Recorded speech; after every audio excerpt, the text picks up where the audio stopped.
Hi, this is ETF.com's Exchange Traded Fridays podcast, a weekly podcast covering developments in the ETF industry. My name is Sumit Roy, and I'm Senior ETF Analyst for ETF.com. This week, I'm talking with Raymond Bridges, Managing Director and Portfolio Manager at Bridges Capital, a registered investment advisor. Raymond, welcome to the show. Yeah, thank you for having me. Raymond, I know it's been a big week for you. Last week, the Bridges Capital Tactical ETF, ticker symbol BDGS, debuted on the NASDAQ. This is a really interesting, actively managed ETF. Can you tell us about it? Yeah, certainly. So the ETF wrapper space is really what's perfect for an active strategy. And I know you're familiar with ETFs, but the fact that if you're active and you're able to effectively not pass out those short-term capital gains to your investors, the ETF gives you that strategy.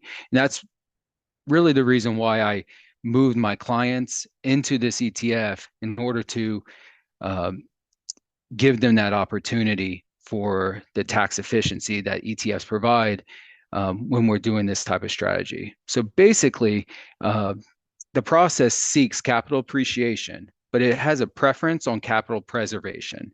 Over the past 20 plus years working in financial services, I found that most clients, having worked hard to save their investment capital, they have a mindset that preservation is usually more important than chasing and trying to capture 100% of every single rally in the equity markets. But they want to have participation, obviously, in the growth of the equity markets. So that's why this strategy fits a large sum of clients. It has, the cost obviously is a lower rate with the investment advisory fees, being about 1% in the industry standard, an expense ratio of 0.78. That's actually tax deductible versus a non-tax deductible investment advisory fee also makes it cost efficient for clients. It also, the efficiency, like I said, makes it much more effective for clients. So if you want to know a little bit about the approach or the kind of the process or methodology that we use, we sit back and we take a macro fundamental approach to the market to craft a macro thesis. The thesis really changes less than annual. This is kind of it crafts a bias on whether we're going to be more heavily investing in cash or cash equivalents. Like currently I'm investing in short-term T-bills, 1 to 3 months with my cash portion for longer periods of time. And then, or are we going to be investing in the broad market exposure through SPY or QQQ or IWM for longer periods of time if the macro thesis is bullish?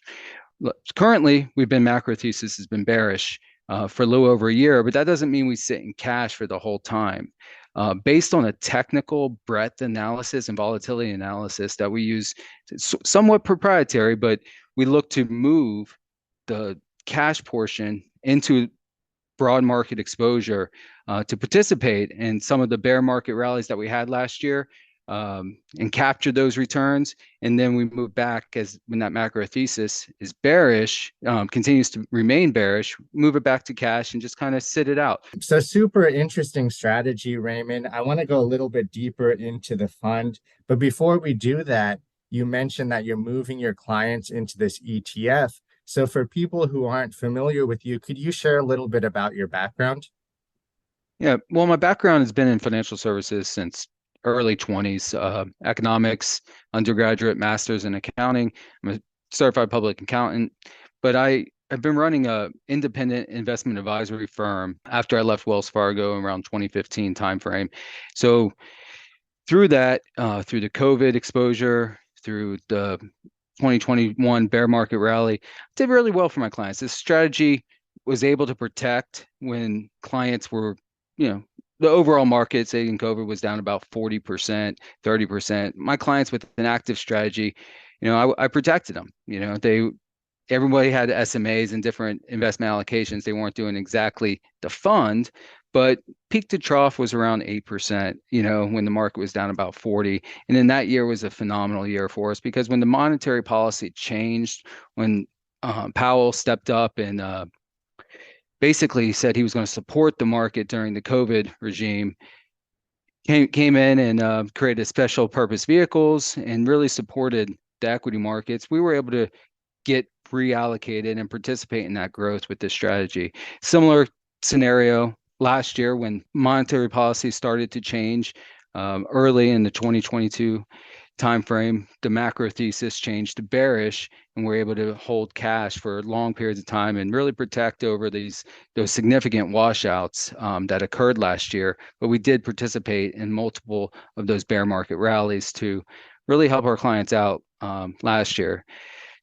The downside of doing that, whether you're doing it on your own or you're doing it with an RIA that really takes your best interest in heart and is active, is taxes. You have to pay. It's not tax efficient when you're pulling from your account and paying taxes. That's why an ETF structure, it's one of the most efficient vehicles out there that you can do this active strategy with. And I'm on the mindset that the ETF structure is we're on a tsunami that's going to sweep the industry in general, because I believe that it's the right thing for clients.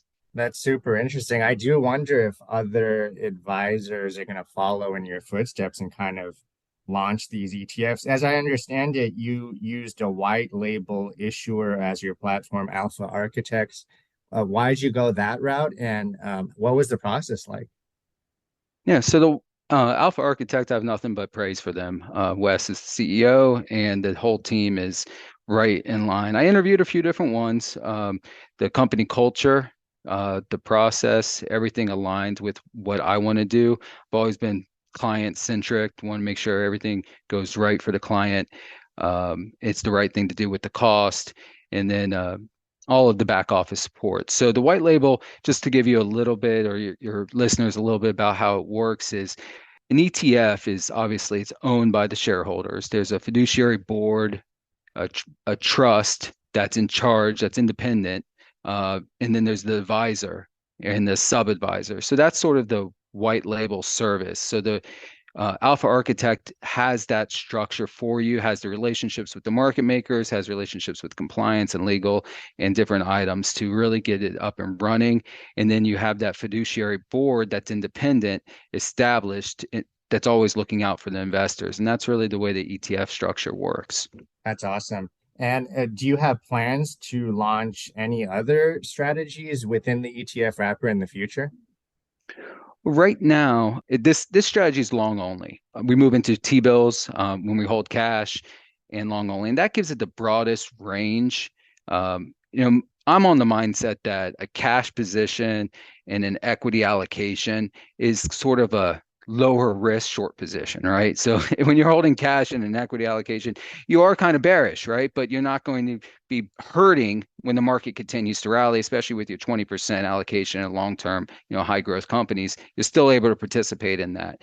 So that's the lower risk, broadest spectrum way to approach the strategy that I have. However, in the future, there might be an opportunity to do a long short with the same process in order to increase the risk will increase, but it could also increase the potential gains on that type of strategy. Gotcha. And then I want to dive a little bit deeper into the ETF. You talk about the 20% allocation to high conviction growth type companies.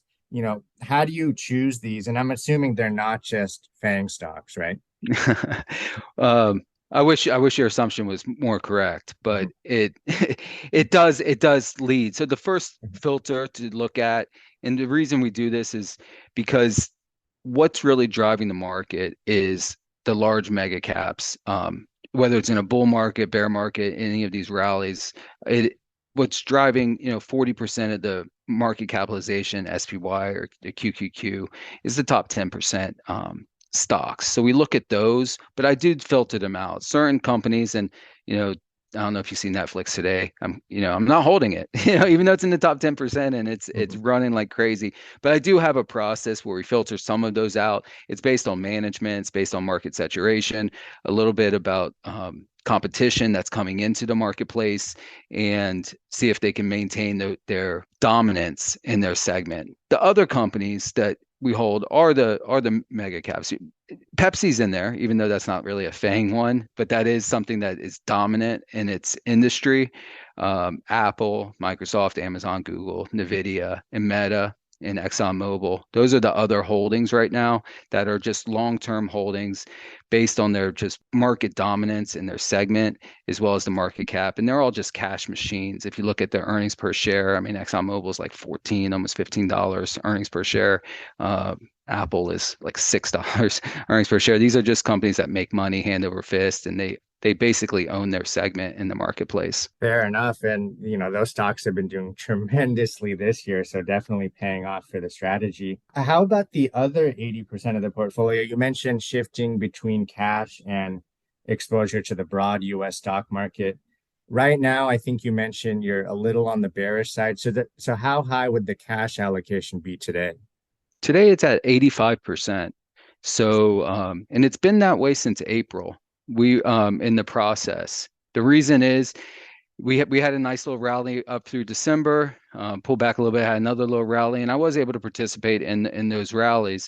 This consolidation period that's been going on since April, this trading range, the breadth has just not been participating.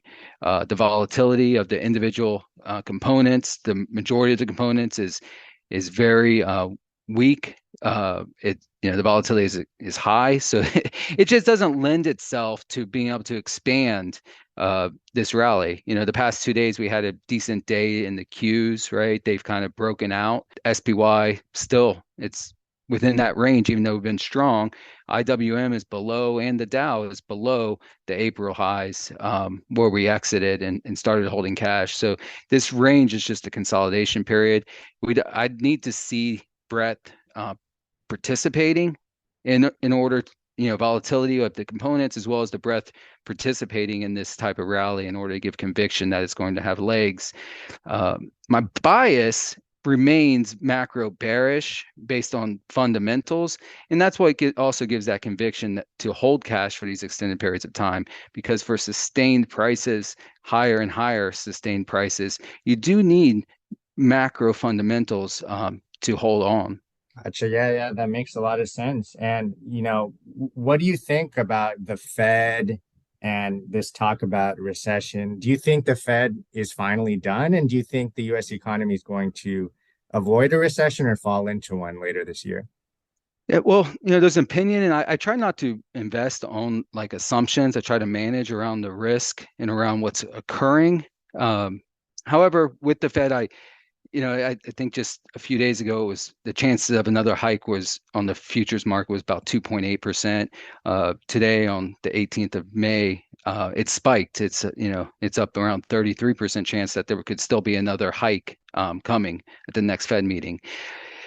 The Fed doesn't have the best track record of raising rates and avoiding a recession, right? So the chances of a recession occurring is in a soft landing occurring, I'm not really in that camp. I think that we still are going to have somewhat of a washout in a capitulation phase. Historically, you hear about the yield curve often. The yield curve is very strong and a predictor, as well as somewhat of a cause of tightening conditions. And when it gets inverted, and then when it starts to uninvert is when the recession typically has occurred. If you look back into the 80s when these things have been tracked. So the 10-year inversion bottomed around March 8th at negative 107, and the 3-month 10-year bottomed at like negative 1.9 May 4th of an inversion. And they both have come up from those points fairly significant. I think the 2-year 10-year is around negative 0.5 in that range. So about half of the inversion has been reversed since March. Historically, the recession follows the uninversion time period. Past performance isn't always indicative, right? But you do want to use that as a guide to see what might occur in the future. Well, Raymond, I think that's a great place to leave it. This has been a very fascinating discussion and a super interesting ETF. Thanks so much for taking the time. Yes, Sumit, thank you for having me. It was a pleasure speaking with you. Listeners, I hope you enjoyed this episode. You can find this and all other Exchange Traded Fridays episodes on ETF.com or on any major podcast platform. See you next week.